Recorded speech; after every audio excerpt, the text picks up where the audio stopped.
头来乡亲啊，继续来看台北市永新赛主会来举行着第26届甲27届会长的交接。引人注目的是，新就任的女会长名叫做赵奕文，今年才19岁，还咧读大学。伊是破纪录，将做赛主会上少年的会长。伊讲，因为爸爸希望伊会当看一个无共款的世界，所以才会做会长。未来伊会努力参与着公益活动。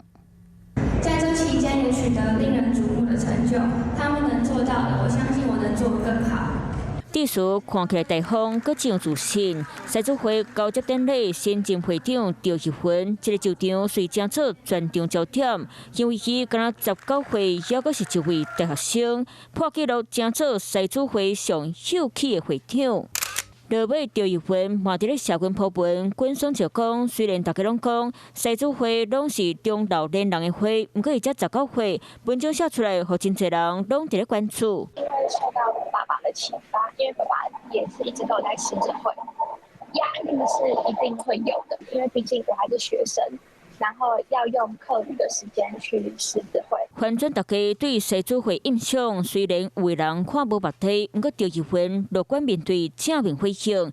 若过去担任过赛主会会长的名人，就包括国民党立委杨强兴、嘉义市议员张秀华，和过去担任过警台中区总顾问谢文庆。赵奕文嘛讲，少年人加入赛主会，会当开阔眼界，增加见识，可以认识到。 更多不同的人，一定会就是跳脱你自己的舒适圈。假如说你自己有在经商的话，你也可以认识不同圈子的人。若小相信一个国际性服务组织个福伦社，不过伊嘛是有淡薄仔真差。赛主会服务范围较集中，有目睭视力的保护、环境保护和帮助善车。若福伦社范围较宽，提供教育、医疗、灾难救助。若赛主会社员大部分是中小企业，福伦社以上班族人士为主。赵奕文嘛希望会当用家己的行动力，互更侪少年仔当作为社会服务。 Hello， 我是陈雅玲。想要抢先掌握最及时的新闻资讯吗？